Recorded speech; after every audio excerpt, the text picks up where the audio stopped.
Yogesh, Yogesh,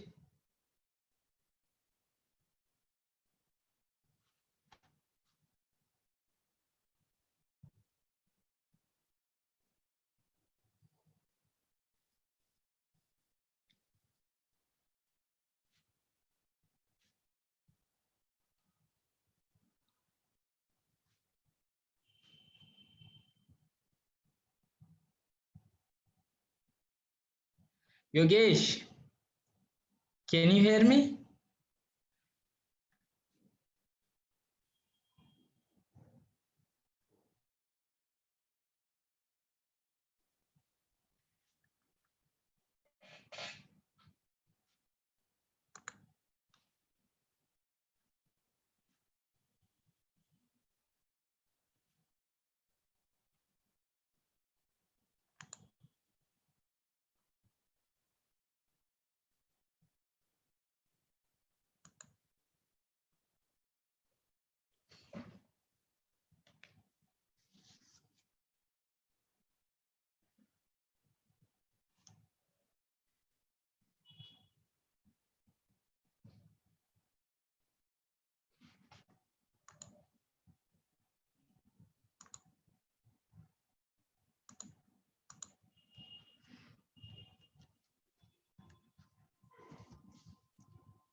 I actually not used to such programs, but still I'm really happy to be part of this. So I was just talking about the importance of such series. I mean such talk at least, and in that we know the fact that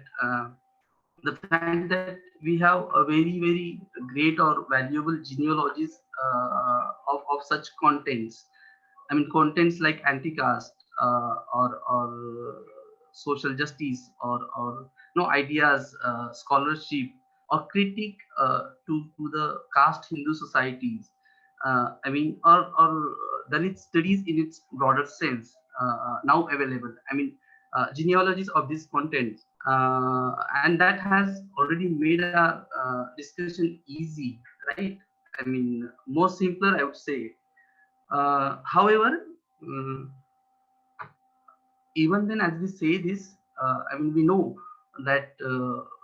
contents like these, which I just have alluded here, are opening up new lines of inquiry, right? New sort of, we're still discovering new routes to sort of these contents, or the lit studies in general, right? And that is why uh, program like these are really really helpful. I mean, please excuse me. I have just, because I do see a sort of poor connectivity here, so I will be, sort of. Am I mean, I have connected through mobile, and that is actually a technical issue will be creating. But anyways, yeah. So in that continuation, the programs like these are really and insightful and informative, and I am really thankful for that, Chandraya. Now again, I would like to thank Prashant Ingule, because I came to know Chandraya through him. So yeah, if at all Prashant is there, thank you, Prashant. And secondly, I am really happy and grateful sharing this stage or platform with Yogesh. I mean, he's not there, he'll be joining, but still, a dear friend and a scholar. I do read his work, I do attend his talks, and he's really interesting person. You will come to know immediate once you will listen him, I'm sure. But what I like about him, I mean, he's sort of a person very straightforward in his articulation, and which is really good thing. So I am looking forward to listen him more than I speak, but still, as a part of my sharing my views, I will continue with that. Now, as we have seen, like, just I just mentioned that the genealogy, which is now available to us, and that genealogy, or that, scholarship, has made us made our job easy to contribute in the context, and that is why these traditions like, music, or sort of the content, be it is about music, be it is about visual arts, be it is about n many numbers of things. And Chandriya too was just mentioning, we have now, like, caricatures available, like they too are trying to understand this contents like anti-caste, or in general, Dalit studies. I mean, what are the, be it is about justice, or critique to caste in the society, in numbers of things. But we have today available so many ways, or I mean, available, but we are again trying and understanding them by approaching by reading them in different ways, right? So in that context, we can say, like, music, the tradition of music too is lately explored, sort of uh, form, or lately, like, sort of discussed, examined, studied, what we'll say, tradition, which we now trying to understand. And my works sort of closely fall into this tradition. I mean, although one of the forms, I could say, is closely associated with the performance form or the musical form, but however, I have extensively gone through this tradition, as far as the larger Ambedkarite performance tradition is concerned. Now, what I'm going to do is that I more will speak about my work. I mean, what I have studied as part of my PhD, and will try and specify in the context. Like, let me first contextualize. I mean, let me create a context here, and then we'll be talking in the context of the making music anti-caste, right? In that context, whatever I can. But as I have mentioned earlier, please excuse me if I sound scattered. So basically, my study was about understanding an idea of Dalit public sphere, right? And for that, I have studied three cultural forms. I mean, and one of them includes one of them is Ambedkari Jalse that fall strictly in Ambedkarite performance tradition, and that is why I see myself can speak here in this context. And the forms which I have studied are, of course, Ambedkari Jalse, and then Ambedkarite newspaper. I mean, newspapers edited by Ambedkar, and Ambedkarite poetry. Right, these were the three forms I have extensively gone through, studied, and done an archival study as Chandra was mentioning. Have done some survey in Maharashtra.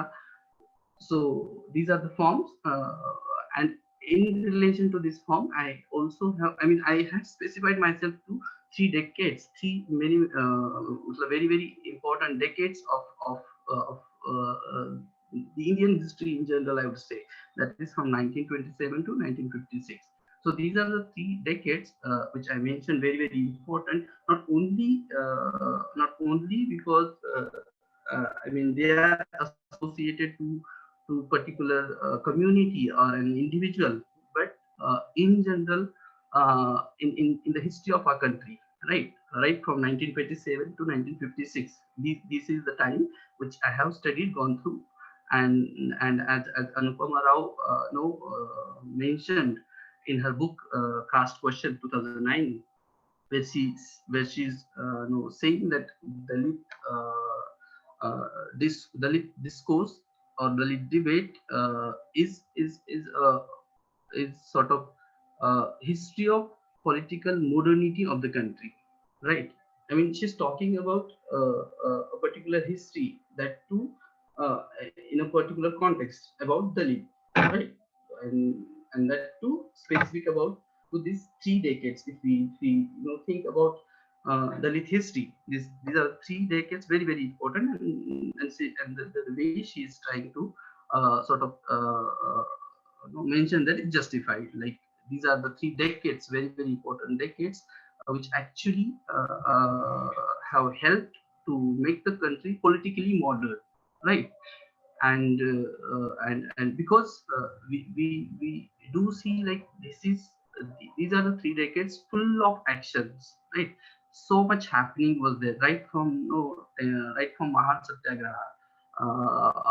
I mean, even before than that, like in 1916 itself, Ambedkar had produced a paper on origin of caste. I mean, even before I mean, Mahar Satyagraha, we can go back to that point. But 1927, see, Mahar Satyagraha, then temple entry, then many roundtable conferences, then negotiation with Gandhi, then sort of separate electorate, then Pune Pact. I mean, series of events were taking place, and actively were taking place, and that ended into conversion, right? 1956, the movement, conversion movement. So in that sense, we are having these 3 decades, especially in the history of Dalits, or as scholars are theorizing it in the history of country, are very important, and that is why I have selected those 3 decades, and extensively have gone through with the help of 3 major forms in the larger Ambedkarite tradition of performance and print culture.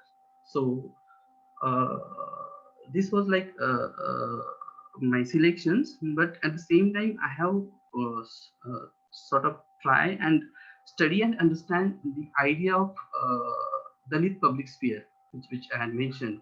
I mean, this is an idea which I don't see is being theorized or conceptually explored as far as the scholarship is concerned, which is Indian or regional scholarship is concerned. We do see this the mention of this idea quite a few times in Anupama Rao's work, but that too not at no conceptual or the conceptually theorized level, sort of that way.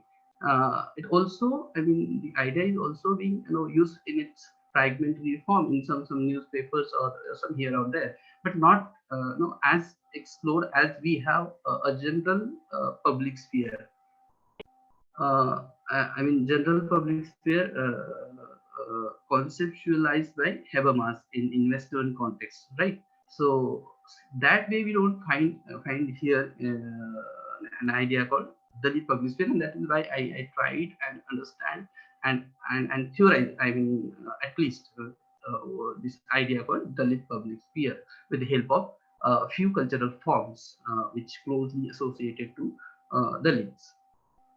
And now, when we say public sphere, so I will just spend few minutes to quickly what I mean by an idea of Dalit public sphere, how it has taken place, and how one can theorize it basically.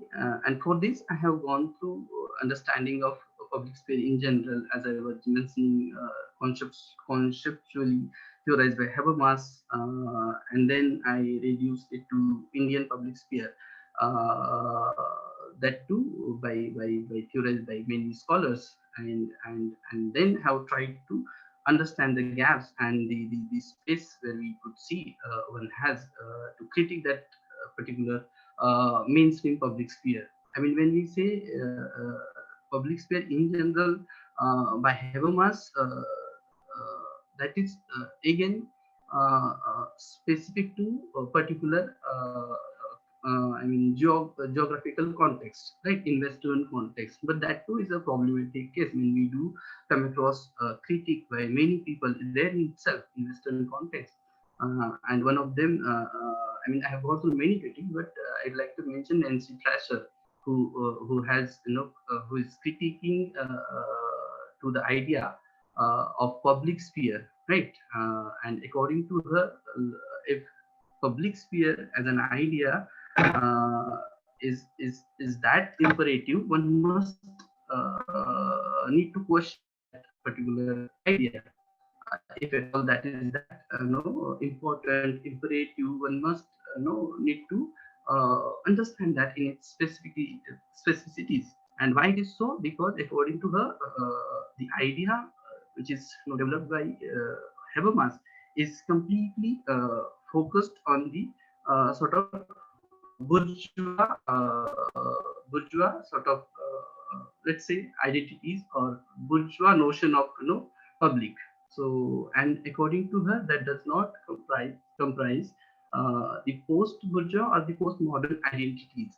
I mean, she's specifically focusing on women's point of view, but at the same time she also brought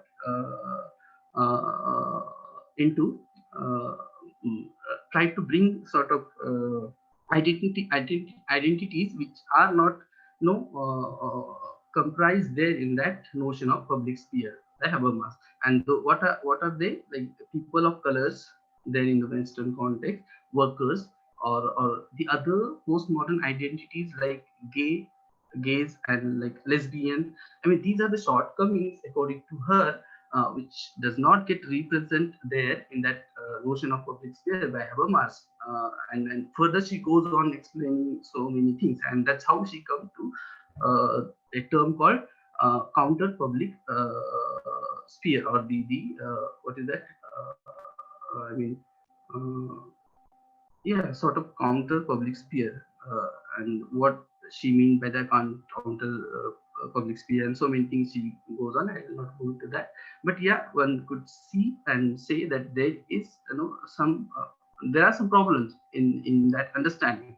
Similarly, when we come to Indian context, we do have Indian public sphere, right? And that too is being criticized, highly criticized by many scholars, and by following those scholarship, uh, one could say, I mean, and if at all I would no, I would quote, there are many people I have gone through, be national or regional, but I will quote here one of them, like Gail Ahmed. You must be knowing work of Gail Ahmed. Uh, According to her, uh, the anti-caste debate. I mean, I'm coming to the context, trying to come to the context. What Ahmed is saying, according to her, the anti-caste debate that emerged in 19th century, or let's say more specific to late 19th century, starting in Maharashtra and later on across the country,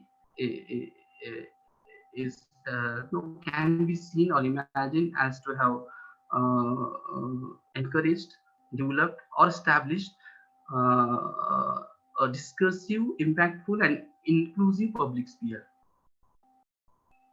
Right? I mean, she's talking in the context of anti-caste movement or anti-caste debate, anti-caste dialogue, discourse. So in that context, she's trying, and she has explained, she has substantiated, proven with great scholarship there. If we read her, we'll come to know.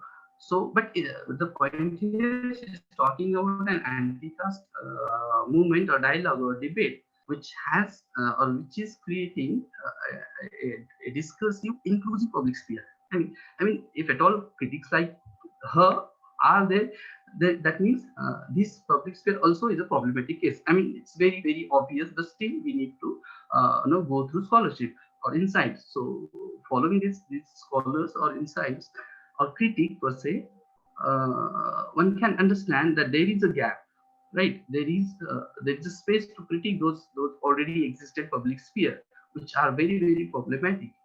And in our context, those gaps, those spaces are in a way go to that extent that turn into severe or brutal atrocities, right? And that takes a different shape altogether. And that is why we need to think here and to have sort of understand, like, these are the entry points we can say to understand an idea of Dalit public sphere.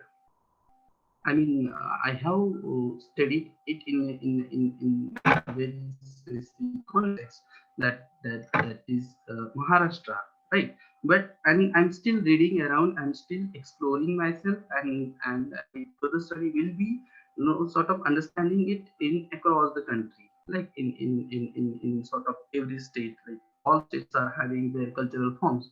So I was limited to the Maharashtra, and have studied the forms existed there in Maharashtra, and then tried to understand these forms and the dialogue or the contents that allowing us to form an idea called Dalit public sphere, right? So hereafter I'll be studying across the country, the idea across the country. But yeah, uh, and and and and and when I say, like, what is the connection between this sort of public sphere and the form we are studying, right?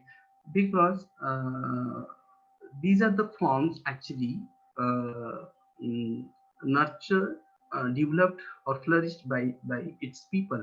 I mean, the people of the community, right? The leads. So these are the people, and these are the people who are actively, directly participants of the movements I was talking in the beginning.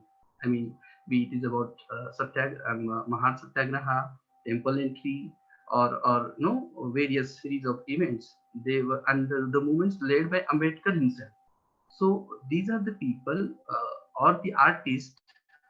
I mean, coming to the point specific to the performance tradition. Now, uh, when we say what is the connection between this form or this music tradition or performance tradition and the public sphere, and how one can define an idea about public sphere, Dalit public sphere. So, as Chandraya too was mentioning the importance of musical tradition, right? And when it comes to Dalit, actually they have their own like notion of this tradition. I mean, these are the form actually created for a document called Anticast, right? I mean, we don't have that commercial notion which the non-Dalit music is concerned.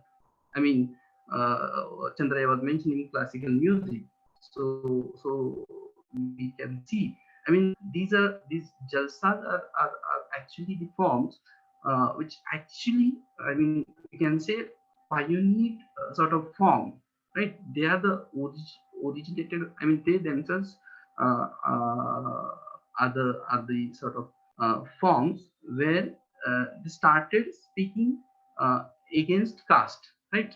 They have created anti-caste or critique to caste Hindu society. And why it is so? Because these are the people, as I mentioned, were actual or directly participants to the movements led by Ambedkar, right? So they will not be having, only to entertain, the notion of entertaining, to just entertain people and just to have some fun, or just to earn some money out of them. No, earning money or the commercial aspect was never and the notion as far as this tradition of performance is concerned. And that's why I mean, this become very very important. And the unfortunate thing that, as Chandrayatu was mentioning, that we haven't explored it in its sort of real sense. It is very lately we have started working on that and exploring this particular sort of music tradition or performance no tradition.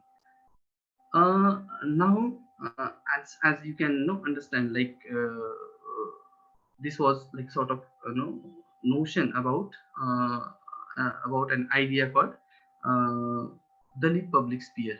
But at the same time, one must need to understand, like, okay, that was a form that was sort of created for critiquing the caste in the society.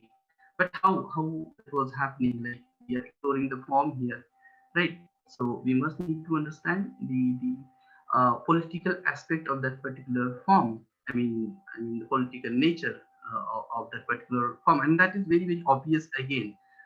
When we say these are the people who were there to attain Ambedkar's talk, Ambedkar's movement, and actively contributing into. And that is why the content that they have generated, the content that they have delivered or disseminated among people was having a political notion. Because as we mentioned, alluded that this is the time actually when number of things were taking place actively, political, social things were taking place. And that's how Ambedkar too was writing accordingly, delivering talks accordingly.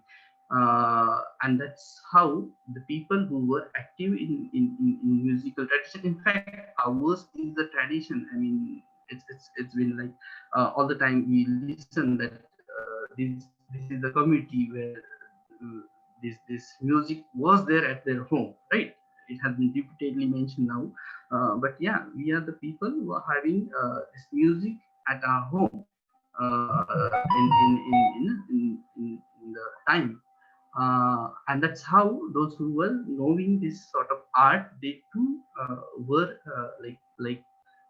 active in the movements. And that's how like they thought to use this particular form as a medium, as a tool, a means for the political propaganda of their community, right? Sorry, political message of their community, right?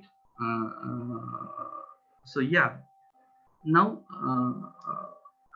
just to bring into context, I'll just mention one of the scholars which I have gone through. No need to mention this one as well, because if we read Ambedkar extensively, we can understand like the political, the social, or the democrats, no, the notion about democracy, and it's interlinked, and so many things.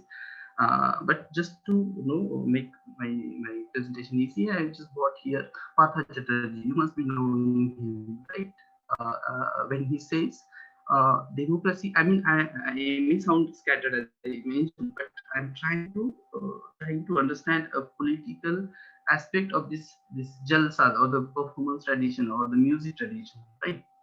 And then the scholar called Chatterjee, Partha Chatterjee, mentioned democracy has a strong hold and functions efficiently in political societies.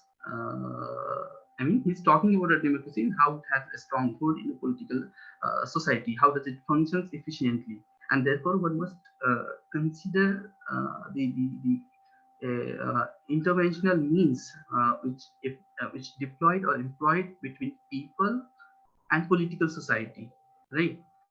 So as to utilize the major forms of mobilization, right? So as to utilize the major forms of mobilization by which political society tries to channelize or tries to order the popular demands of on the developmental level or state or on the form of democracy.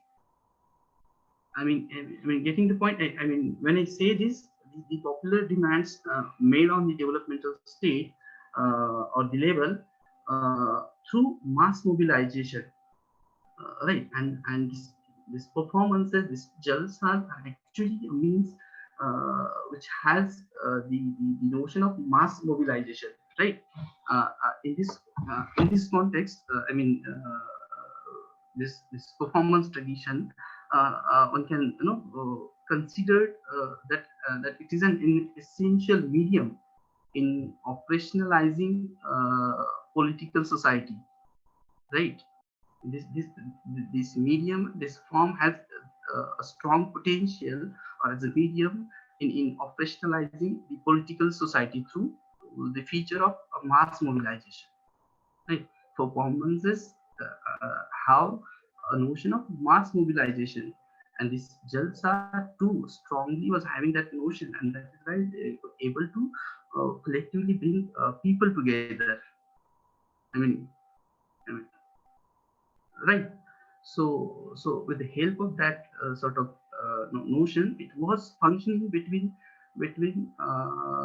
people and the state, one could say, right? Popular demands that is associated to masses or people, be it is about their rights, be it is about their discrimination or their issues about themselves.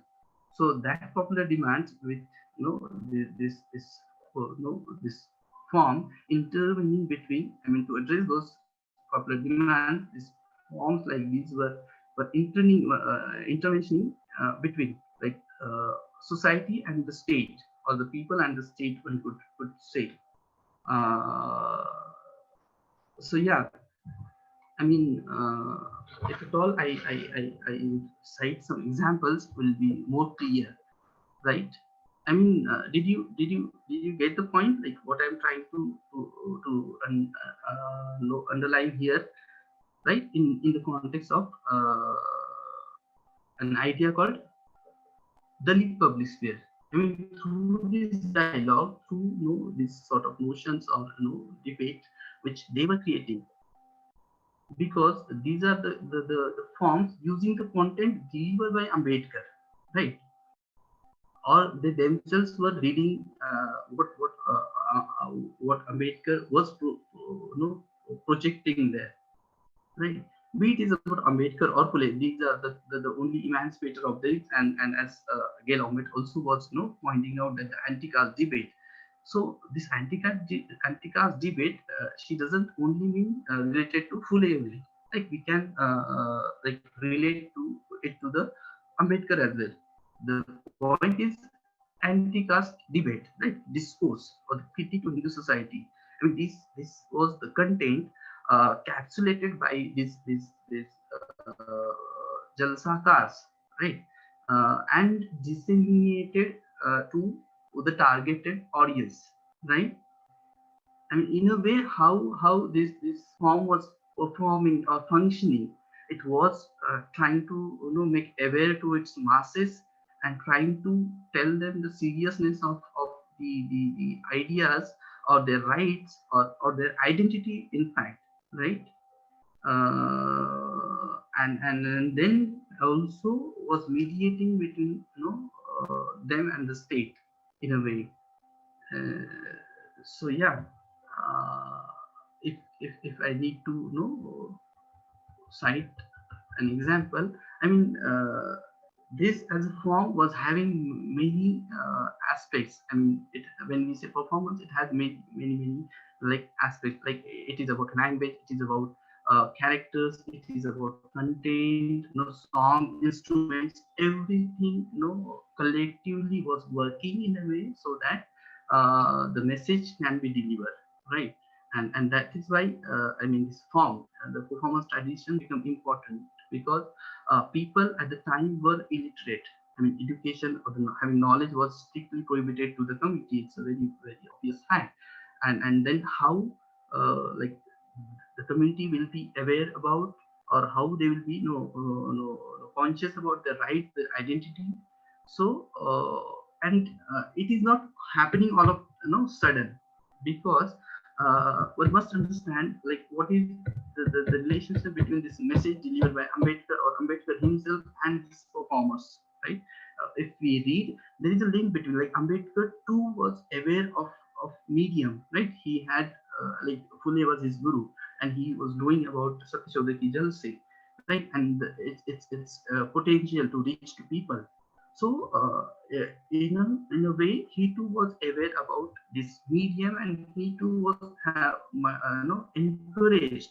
There is I mentioned in my study, like, his views on art, right? Especially music.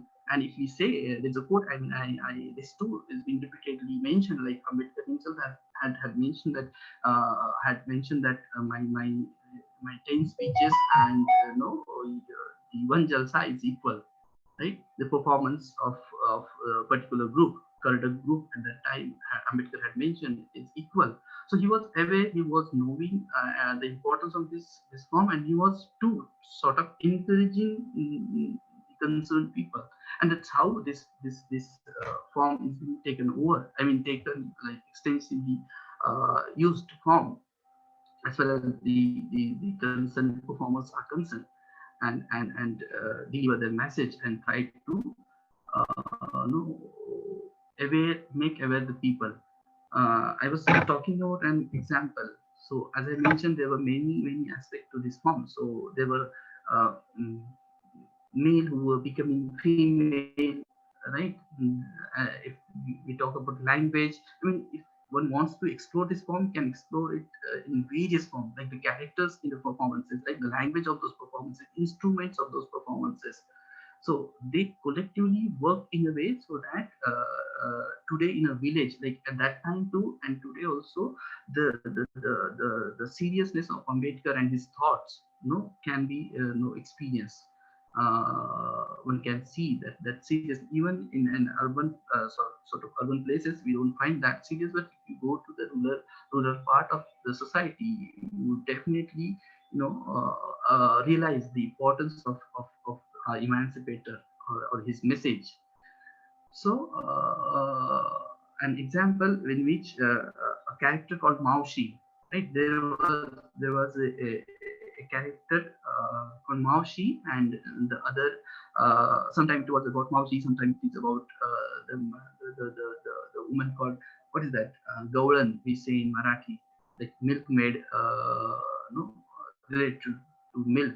They were trying to sort of organize the programs like this. There are elements of this to these performances, and the elements were closely associated to masses, the people, so that they can at the same time enjoy the performances and learn the message, delivered message, right? So there was a character called Maushi, and a dialogue between Maushi and a person like Satyashodak, Sudharak, a person called Sudharak, and an educated person, supposed to be an educated person, who answer the question to that Maushi, a character of Maushi, personified by a male person, right?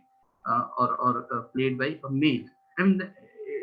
They have very interesting things associated to these performances, and the dialogue between them was taken in a way so that was clearly understood by the people, because of the language, because of the instruments, because of the content, or because of the performances in general collectively. So in such an example, a character called Maushi, when she asked I mean, these are the performers who are trying to tell about Satyagraha. I mean, Mahar Satyagraha. Let's say, for instance, Mahar Satyagraha. But what about Satyagraha? People were like illiterate. How come they will know about such words, vocabulary, terminology, and Ambedkar's message? You can understand like how that able to reach to people because of this medium, because of this musical tradition. The message is being reached and achieve its results. Let's say about the dialogue was about Satyagraha, Mahar Satyagraha, and if at all people not knowing anything about that, how they will be participating into. So this performers were coming to, I mean, these forms were coming to between and was trying to make aware or trying to tell people what exactly this message of Ambedkar, who is Ambedkar, what is his thought, and so many things. So in such one example, character called Maushi asked, I mean, in that performance, she asked a question, I mean, 2 3 questions to the other performers, and the Sudharak, the character, one of the characters who was supposed to be a devoted person and was explaining, answering these questions of those illiterate people. But doing that was really fun making also. So she asked Satyagraha. I mean, I will read it in Marathi and will try to translate it, roughly try to translate it. So she the hello. Yeah, Chandra, is there anything? Please continue. Okay, okay, okay. So I was talking about an example in which the Mausi and Sudharak discuss among themselves. So she says, Satyagraha, kaho Satyagraha karita, सांगावे आम्हाला इतका झाला आमचा देह ठाऊक नाही आम्हा सत्याग्रह सांगा म्हणून धराला सांगा म्हणून धरला आग्रह. I mean, she's asking a Maushi, a character, Maushi asking a question to that Sudharak, an educated person, what exactly this Satyagraha is. Tell us. We have lived this much life, but we don't know about that. Tell us what exactly this Satyagraha means. I mean, how long it is, how short it is in its height, and what do we eat with? Is it something doing with eating?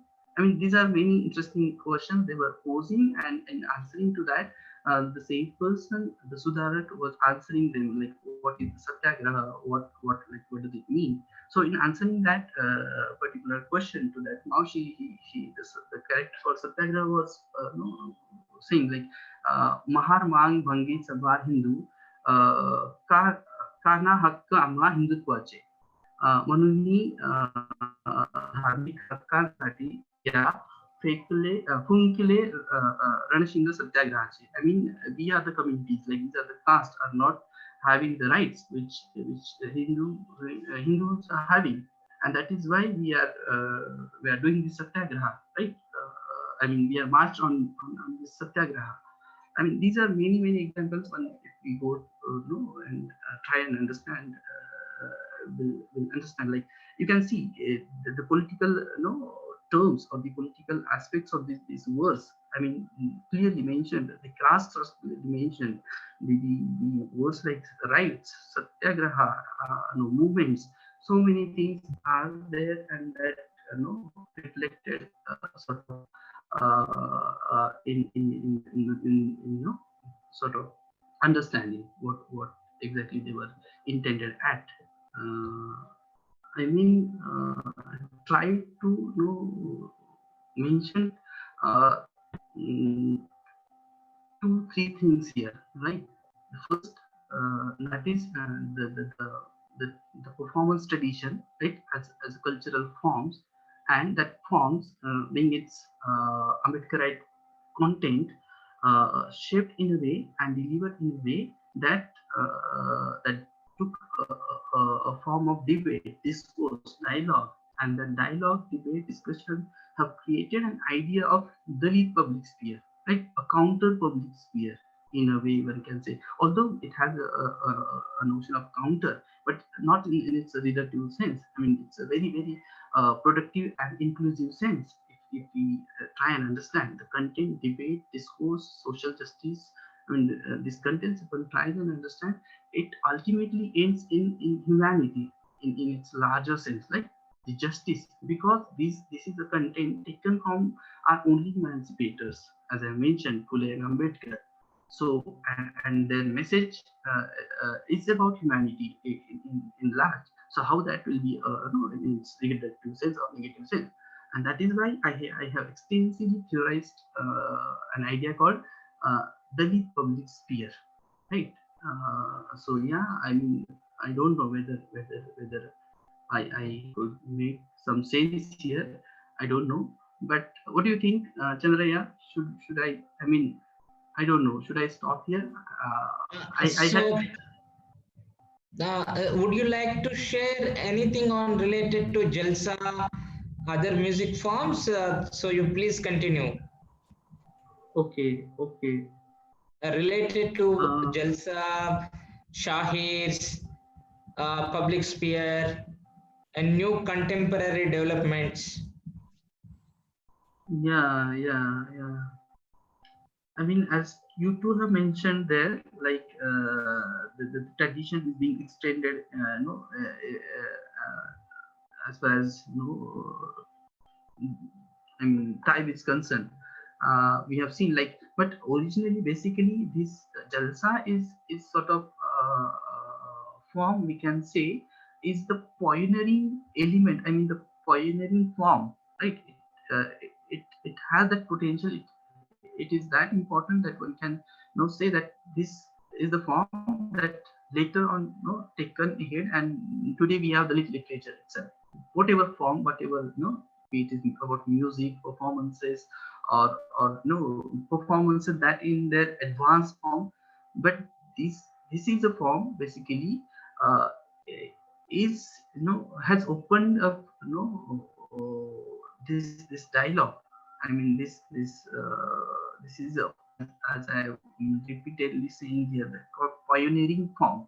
It inspired many other forms. Be it is about performance or visual. Today we have in this in this connection, like rap music, right? That too systematically operated to deliver a message, to disseminate a message, right? That too, like, I mean, when we say rap, I mean, one must need to be in context, right? Today we have time has progressed, things have developed, and over the time we too need to rethink about our own tradition. And in that context, one could see and that too again in Maharashtra. I mean, has extensively taken ahead this form in its developed sense. uh, and that is why Maharashtra is a state, as you two were mentioning, is one can say a pioneering state to the idea of the lead public sphere, right? With the help of these many forms or traditions, be it is about music, performance, visual, or caricature, for that matter. Today we have Shama Sundar, who has extensively done a work on caricatures, like no laughing matters. In that sense, visual too. We today are having, at least, be it is in its less number, but having cinema as working in the context. We have a person called what is his name, Sairat, who has directed a movie called Sairat, and he's opening that critic through that particular medium. So in a way, we are having many mediums coming into context, and again trying to reach the roots, as I was just mentioning, and trying to add into that genealogy of that content. But still, today also and hereafter also will be in need to find and discover uh, more and more mediums, or to find out our roots. I think I won't be able to contribute much more, Chandraya. If at all any questions, I mean, let's see if at all questions were there, we can extend it Okay. in the discussion. Okay. Okay. So thank you, Sudhakar Ingolage. So thank you very much. So I keep trying to connect with Yogesh. I think so because of his urgent work, is busy with some work. So let us have a discussion and let us see whether he will join or not. But we have a plenty of time to have a productive discussion. So Dr. Sudhakar Ingole was began to his discussion on the very idea of public sphere and understanding the idea of Dalit public sphere in its historical journey. Now that's where he began to see that the existing of public sphere in India, it is a cost-driven public sphere. So where the distance, hierarchy, the cost that operates within that public sphere. So therefore it excludes many marginalized communities. Now that's where the debate between Nancy Fraser and Habermas become very important. And in India, people also began to argue that there is a civil society, public sphere debates also available. But in the context of Maharashtra, where Sudhakar Ingole was studied, so he was began to understand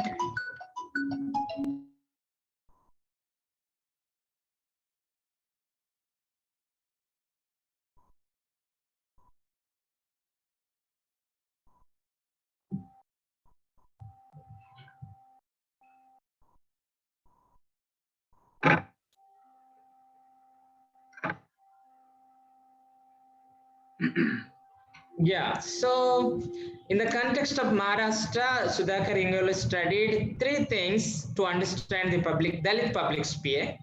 One, Ambedkarite Jalsa. Second, Ambedkarite poetry. And third is Ambedkarite newspapers. And he focused on Ambedkarite Jalsa.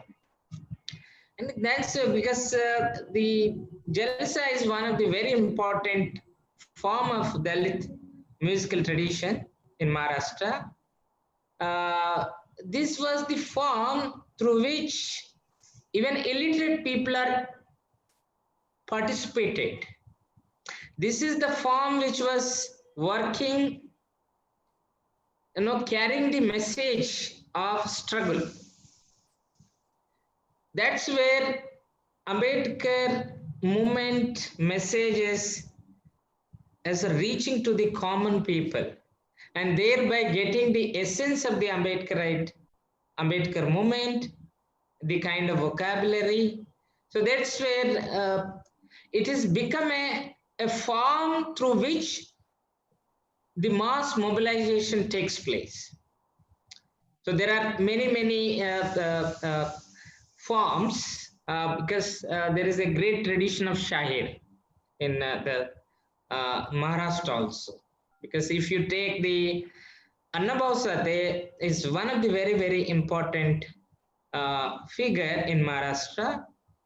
If you read his literature, his life, you will certainly find, though he was in the beginning associated with the communist movement, and he is the one who transformed some of the traditional art forms into more liberative forms, whether it is Jalsa, whether it is Lavani, and other forms. So that's where the content, when these people began to see the art forms and musical traditions will be useful for the human liberation and the mass mobilization, they began to include the a liberative content which appeal and connect organically with the mass. So that's where the so-called the classical music, classical dance differ from the Dalit musical dance and musical traditions. So it organically connect with that people to whom we are speaking. So that's where Jalsa become one of the very important form through which there is also element of anti-caste thinking that goes, because it's not merely a form for entertainment's sake.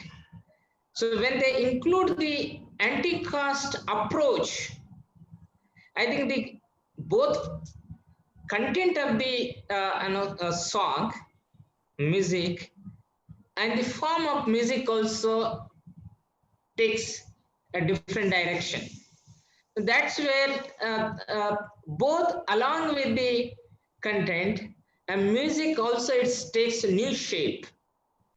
Because in Lavani, I think traditionally there was some sort of romantic kind of incident. But when Anubhav Satya was transformed into a different art form, on stage it gave a different message. So that's where you could also see the more, I think this we will see in the modern form where Costless Collective from Tamil Nadu is performing. If you, in YouTube, if you check it, you will find many videos.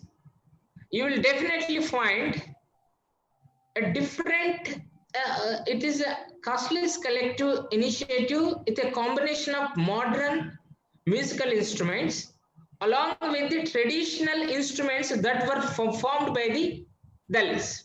It's a combination of both modern and traditional instruments with a content of the music which is useful for the human liberation. So that's where interrogating the prejudice, critiquing the caste, hierarchy, patriarchy, the dominant notion of nationalism, and the giving a voice to the voiceless, giving a voice to the many oppressed. So that's where music traditionally, because if you see the trajectory of the classical music, the very idea of leisure is very embedded. Classical music with the idea of leisure. When you see the Dalit musical performance, you will see the labor, you will see the production. So the origin of the song, the art form, is deeply related with the production relationship. So that's where the Dalit musical traditions are deeply rooted with the labor relationship, production relationship, whereas the classical music or performance are deeply related with the leisure. So that's where when Dalit music traditions are related with the labor, productions, they are all socially become more relevant. So that's where it is not music, not always for entertainment. Music, the origin of the music is not merely for relax. If you see the classical music, I think most of the times it is a devotional. There is an element of devotional. There is a appeal to the God through music. I think many of the ragas, many of the content of the songs are appealing to the God, appealing to the external superpower, and it will be a more sometimes even entertainment, trying to see the aesthetics, trying to control the body. So most of the classical musics are controlling the body so that you have to be so systematic. Your body, your gestures, or everything has to be a systematic. Whereas in the Dalit musical traditions, body moves along with the song. So I think these are some of the things that we can also bring for the discussions. So the very idea of public sphere is very important idea when we talk about the anti-caste music and how the anti-caste musical traditions democratize the public sphere, because see, most of the times Dalit who perform the music are seen with the traditional dresses, sometimes without even dress, offset with the songs. But if you see the casteless collective performance with more shoot, so that means the aesthetics of Dalit music have been radically changed. So these are the important dimension. If you see the Ginni Mai, her dressings while she's performing, and she's using the very modern instruments, and she's taking the pride of the danger danger chamar, or pride of the chamar. So what I'm trying to bring to your attention is how in the public sphere where our identities themselves are humiliated and not even allowed to express what you are, now radically changed and challenged through new forms of Dalit music engagement and creations. So these are some of the issues.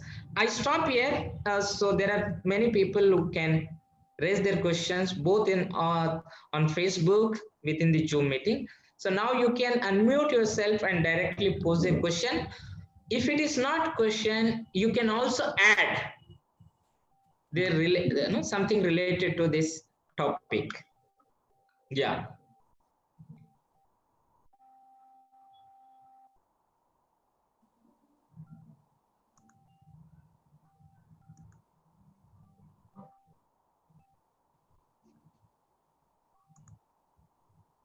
Kalyani, would you like to add? Yeah, hello Chandraya. Hi. Hi. Thank you, Sudhakar ji, for giving such a wonderful lecture. Even though I missed the initial part of it, I think I got since you like summed up your lecture towards the end, I got a sense of what you talked about, and also Chandraya, he had brilliantly put many ideas together. So thank you for that wonderful lecture. So my it's not directly a question, but it's like a comment, or like how, or how would I make sense of what you said? So you talked about like jalsa and the kind of public sphere that were created around jalsa, and you call it Dalit public sphere, which is very which you said it so rightly, because somewhere the music became a new language for the Dalit or for Bahujan communities to speak against the caste-based oppression. So I think Dalit public sphere is a very rightly worded term. And also you talked about this whole aspect of the counter public sphere, which you have borrowed from the Nancy Fraser and the debates which she had with Habermas. So I think the counter public sphere rightly captures the essence of what made this Dalit public sphere to come up. So for instance, uh, if if there was a mainstream popular culture, or there was a mainstream culture talking about music, there was an ignorant, or there was a culture which was not talked about. So I think it is in this essence that the importance of counter public sphere lies. So my question to you, like, it's not directly a question, but it's like, how do you see Lavani, for instance? Because when we look into Jalsa, the, the performance of Jalsa has indeed been very enabling for Dalit communities to express their identity, to express themselves, and to talk about their own selves when nobody else was talking about. So it created a space for themselves. So but when we look into Lavani, for instance, it also created a space especially for women.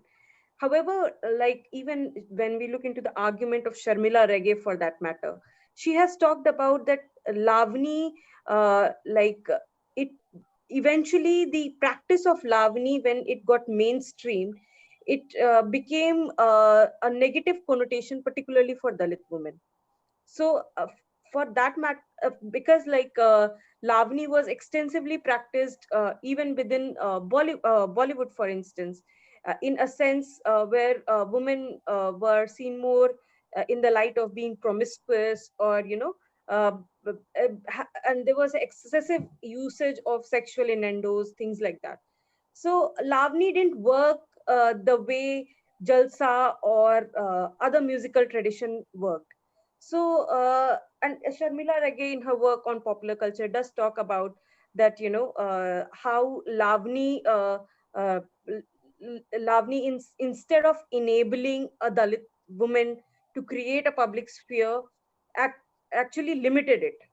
It limited it in the sense that, firstly, when the whole genre of musical performance through Lavani was mainstream, they were not included in that. The Dalit women were not part of it.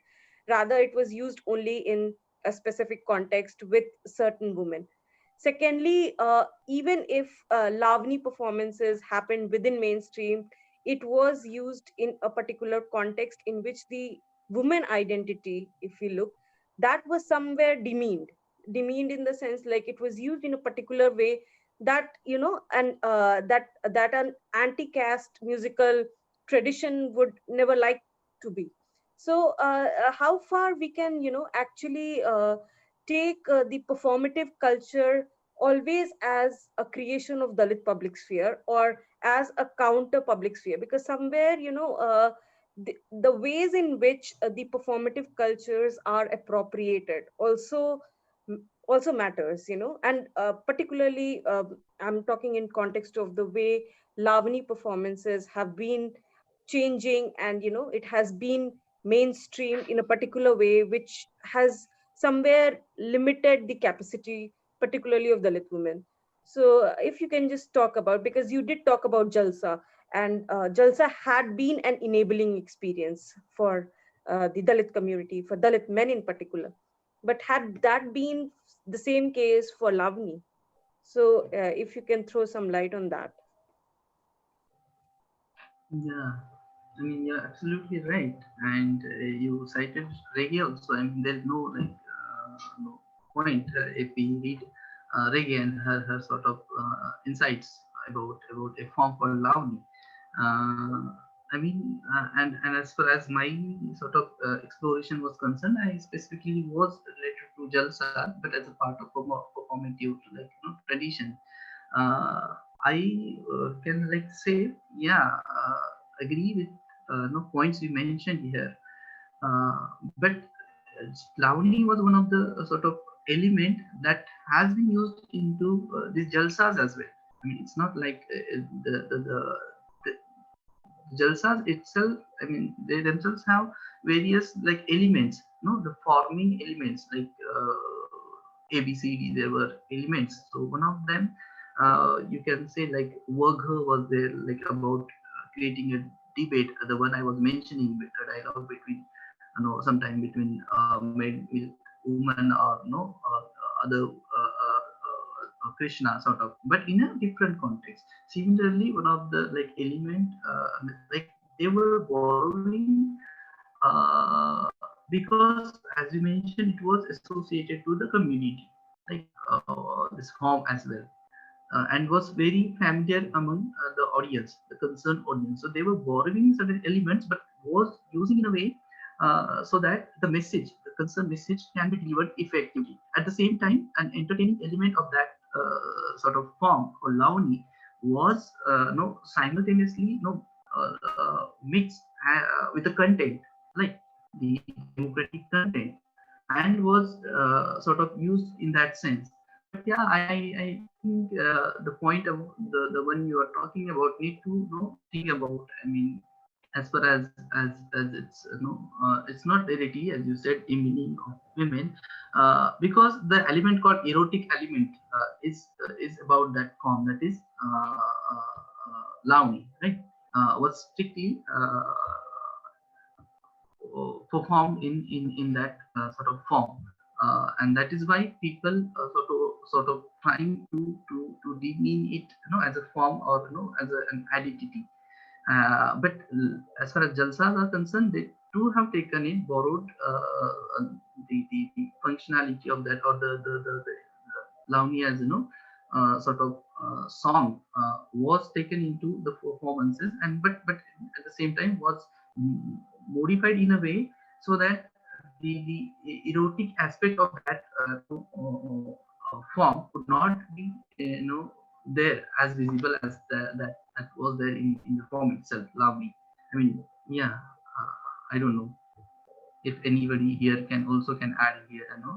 I can say Prashant is here; he too can add if at all. Yeah, Kalyani, thanks for this question, and Sudhakar, thank you for your talk. Uh, I thought, and thank you so much for that acknowledgement as well. I thought uh, I introduced you with Chandra because you have more authority over the topic, as you spent. Prashant, Yes. I have to It's thank you not. for It's not about authority. not only for Sudhakar, he also gave me one contact for Cashless Collective. So soon we will trying to bring two more people. So in a way, Prashant is helping a lot to bring people. Okay. Yeah, please. So coming on a point which I wanted to say.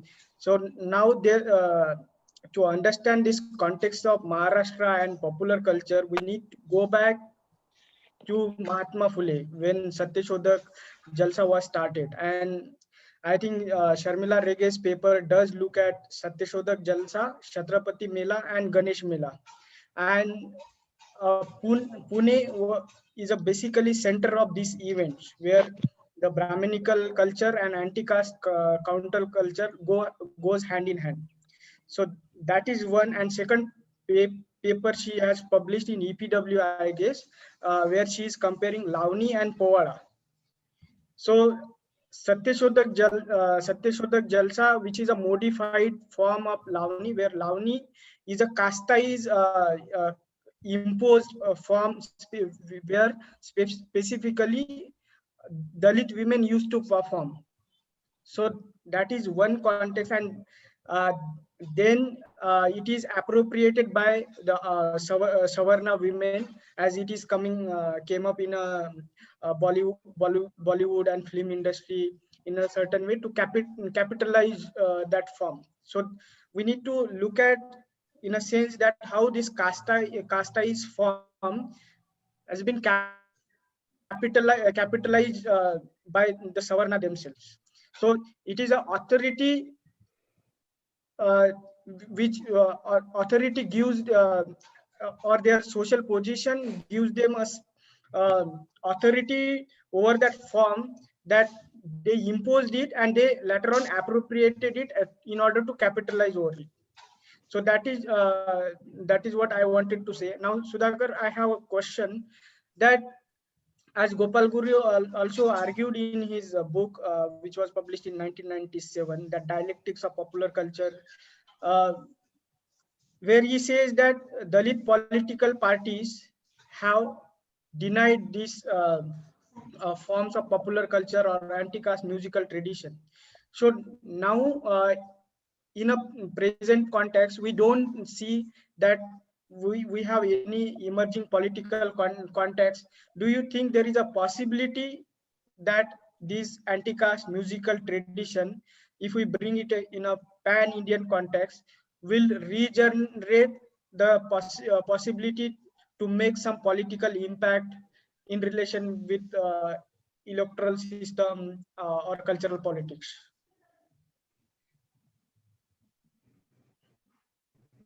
I mean, over. So my question to you is that as Yeah, I got your question, but did you? I mean, do you have more to say on? no, if my question was clear to you, that's it. Yeah, okay. I got it. Like I want to know whether you have to say something more on. I mean, yeah, I'm absolutely like optimistic. I mean, as far as any sort of way that could sort of rejuvenate sort of be it is about politicians or movement or anything. I'm really optimistic about that, and not only it's not my feeling, but the forms that we are discussing, let's say about performance tradition or the jalsa for that matter, if seriously taken in today's time, it will really create an impact. No, at least I don't know about electoral politics or what, but at least to aware people about their rights, right? About their sort of identity. Still, we are like we are saying like we are post Ambedkarite, and we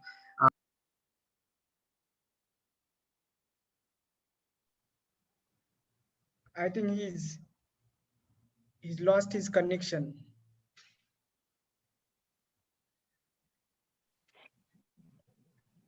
Oh, he's here. Sudhakar, are you able to listen me? Hello. Yeah. I'm so sorry for. Yeah. There was a technical issue. Anyways, can you hear me? Am I audible? Yes, please. Okay. So I was just talking about the potential of this form, like music itself, and the performance itself, and now we have an idea about like how important these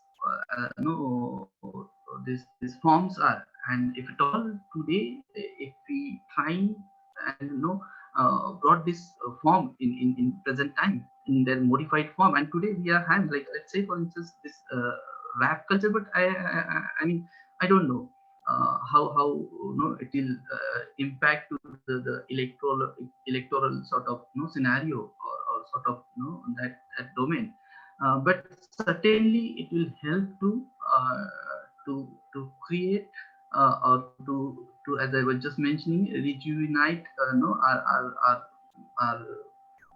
in a way slept sort of imaginations, or radically share our consciousness. I mean, at least because because it has its own importance, and that too identified by Ambedkar himself. And we know like how Ambedkar himself has said to the conduct group that my 10 speeches are equal to your performance. So he had seen that, like, envisioned that, like, the potential of the music as a form. So whichever shape it will take today, but the form itself should be there, should be in its modified form or in its relevancy should be there, so that at least we can be in sort of yeah that way. I don't know whether I would able to answer your question, but yeah, this form will definitely, in its modified form, will create some certain impact, and will help to create a dialogue between people and the state, at least, right? To create a dialogue at least, and dialogue is always helpful, healthy. Okay, so you also made a point because Jalsa has its own impact on mass people in carrying the message of the Ambedkar, but the modern forms, rap, popular, pop music, rap, to what extent they have a impact on the common people, is one has to understand. Because it's also true that it is a modern, recent, it has a limited scope. So because of its nature of the performance and music, because sumos perform, but reaching to the village at mass level is very difficult. But it can give some sort of a new orientation to the new generation of people, because those who are accessible to the internet, Facebook, WhatsApp, those who are in the college, universities. So the new generation of Dalit youth or the youth from the Bahujan communities have a new orientation, since they are desire to listen, interest to listen a variety of musics, get inspired, and therefore your rap initiation with the anti-caste approach will definitely have an impact within that limited groups. But definitely, so one has to think in what way we can make it as a channel which appeal to the crores of the people at grassroots level. There is a long way to go, but that initiation itself is very, very important. For two reasons. One, Dal is able to use the international mode of communication with all modern instruments, modern techniques. Second, to democratize the both traditional and modern music world. If you see the real in local channels also, there is a competition for the musicians, particularly for singers. I remember in Telugu there is a popular show called Paduta Tiyaga, Sarigamapa. So every week that comes and there is a competition between youth. If you look at their profiles of the singers who are competing for this program, definitely 90%, even 95% comes from the upper layer of caste, particularly from the Brahmin communities who learn the classical music, therefore they have an advantage. And in Bollywood now, I think one guy from a Dalit community from Punjab who was polishing shoe, performing well and performed. I'm trying to bring to your attention. Imagine a person who born and brought up in Dalit community who was working as a shoe, polishing shoe on roadside, and came to this competition, and he able to succeed and show to the world that Dal is able to perform in a better way.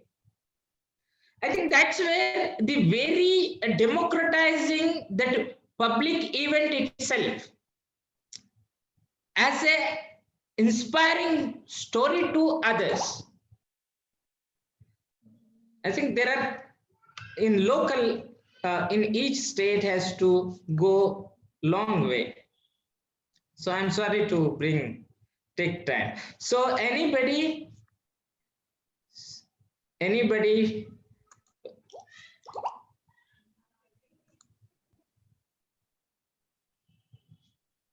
I think Pradeep, Temaj is also there, and other people.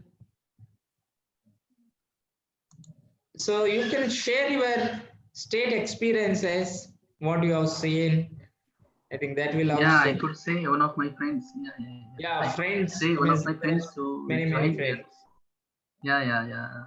Bahari sir, can you please unmute yourself? Can you please share something? Can you hear me, sir? Hello. Yeah. Can you hear me?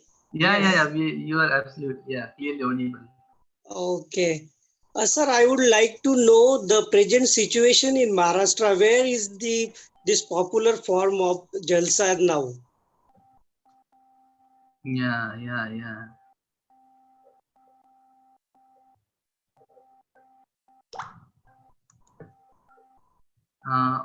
Is that enough? I mean, good. Was that only thing you're asking?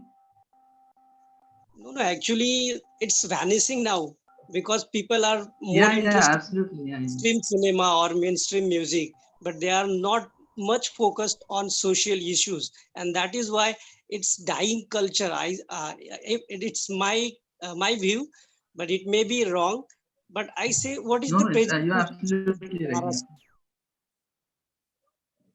Absolutely. I mean, as far as jalsas are concerned, they are already vanished. I mean, as you mentioned, rightly mentioned, and that is why the more and more other forms are coming in the context. But as Chandraya too was mentioned, like how limited they are as far as disseminating or as a form is concerned. But yeah, in fact, there's a book called Ambedkari Jalse by Bhagwan Thakur. He too has done a very extensive work as far as archaeology is concerned, and he himself in that, and the book has published in 2005, and he mentioned in the book is in Marathi, Ambedkar Jalsa, like during Ambedkar time only. I mean, immediate 1956 itself, we can see the vanishing point. Like this Jalsa started vanishing. So today, I mean, I don't know. Like as such, we don't have Jalsas, in their actual forms which were there in Ambedkar's time till 56, and it's a very substantiated point. Like after 56 we don't have jalsas no, in their actual sense, but something like then the Bhim Geet, and then sort of this song tradition has developed, right? And that has popularized among the community and entire state in. But yeah, Jalsa as a popular form has already been vanished. And the point Prashantu was mentioning, no, that if at all we could bring performances like this in their modern form, like we cannot today function in the same way which we were there in 30s. So, but in its modified form, if at all we could do something, we'll definitely can disseminate the message of Ambedkar, and which is need of the day. I mean, although it is in improved or modified form, but something like that should be there so that the intention will be served, I guess. Yeah. Thank you. Anything else, sir? Yeah. No, okay.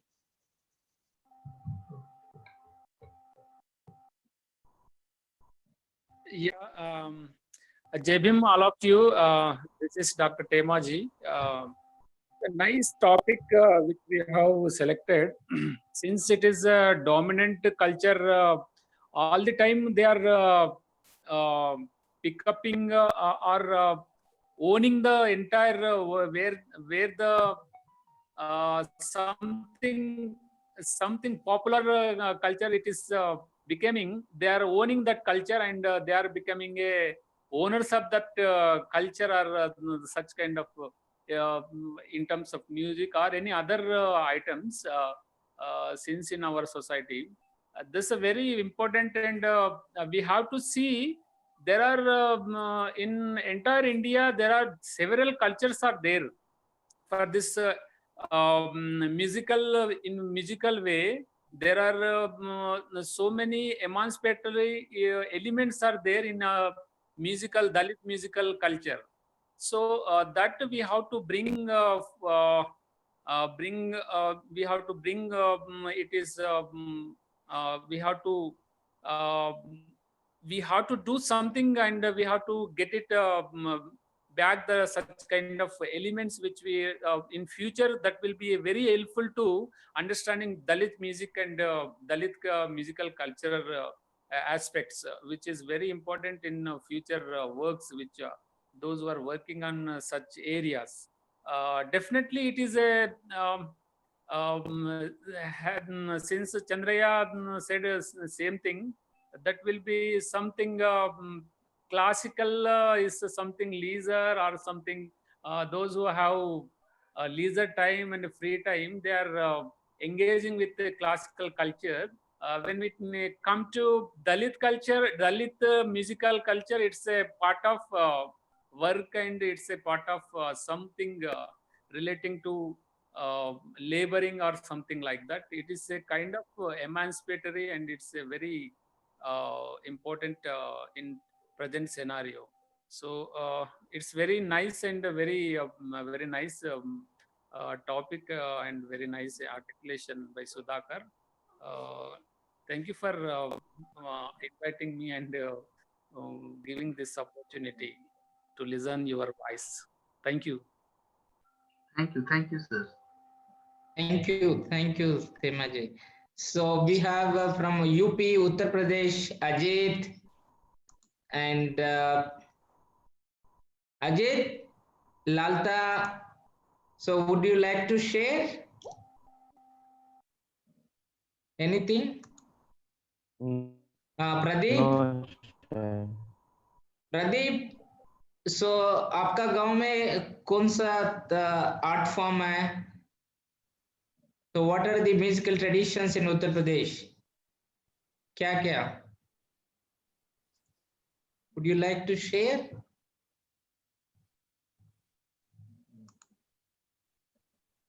Ajit, Ajit Saroj? No, I think.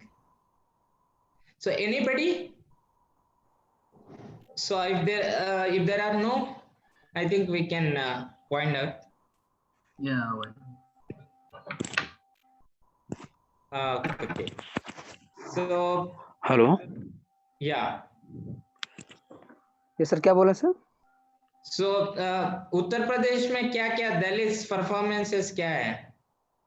Sir उसमें caste wise है, जैसे as वो Pasi dance, चमार dance, इस तरह से caste wise dance है हमारे यहाँ सर। क्या क्या पासी चमार क्या क्या परफॉर्मेंस करते हैं इसमें सर? इसे वैसे मैंने ज्यादा नहीं देखा है, बट मैरिज में उसमें जैसे पार्टिकुलर वन कास्ट है पासी डांस, उनका क्या बोलते हैं गांव में, क्या बोलते हैं डांस का?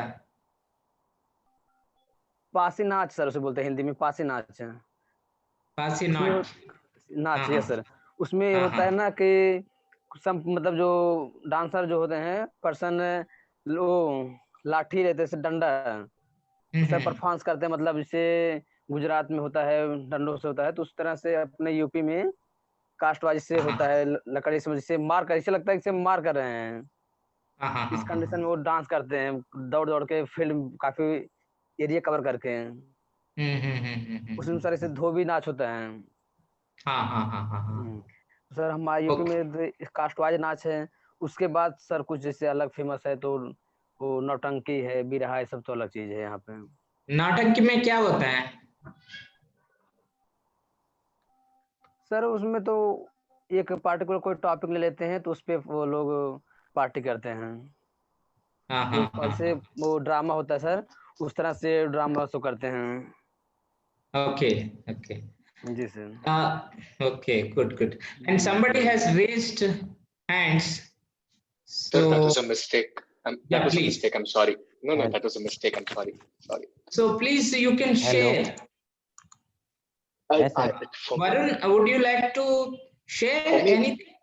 No, sir. I would like to listen. I want to. And it's been delightful to listen. Thank you very much. So Lalta. Yes, sir. Yeah, please. Sir हमारे साइड मतलब in Kulumari village Sonbhadra district. Hello. Yeah, please. Yes, sir. one caste is a Dharkar caste in scheduled caste community. Okay हाँ sir, तो उसमें मतलब एक local level पे special Dharkar cast के जो लोग हैं उनकी एक मतलब म्यूजिक और डांस होती है, जिसको मतलब धरकार डांस ही कहते हैं बेसिकली, मतलब लोकल लेवल पे। अब उसका सर डॉक्यूमेंटेशन नेम क्या है हमें आइडिया नहीं है। हाँ सर, एक मतलब so this lecture purpose is also we should observe our own localities, because if we are educated people are not aware what kind of performance our communities does, and we can't articulate in institutions. So it is always better to understand what kind of instruments, how they came, what is the purpose, what kind of songs, because these are the no institutions are not engaged. Majority of the institutions, they feel that these are folk dances, they are local dances, they do not represent the nation. So nation become a synonym with the classical dance, classical music. So this classical is always exclude the other Bojan communities music traditions. So it is become very important. People who come from those communities have to understand them. They may be vanishing, they may be irrelevant, but still one has to interpret what is their contribution towards music, how they have contributed to the music knowledge, how they have contributed in creating the instruments, traditional instruments, which are very important part of their life. So anyhow, Sudhakar, would you like to share anything, or otherwise we will conclude? One minute sir. Sir अभी 2019 में ये बहुजन board बना है, तो national क्या बोलते हैं industry बनी है, शेड्यूल कास्ट ओबीसी इन सब के लिए, माइनॉरिटी के लिए स्पेशली। शायद उसमें भी कुछ अच्छा वर्क हो जाए, क्योंकि सर उसने ये डिसाइड किया था कि 1 ईयर में 5 मूवी बनेगी, उसमें शेड्यूल कास्ट पे ही रहेगा, विशेष कांसीराम अम्बेडकर, ज्योतिबा फुले, इन सब साइड महापुरुषों पे। तो सोचा कुछ सर उसमें भी अच्छा हो। So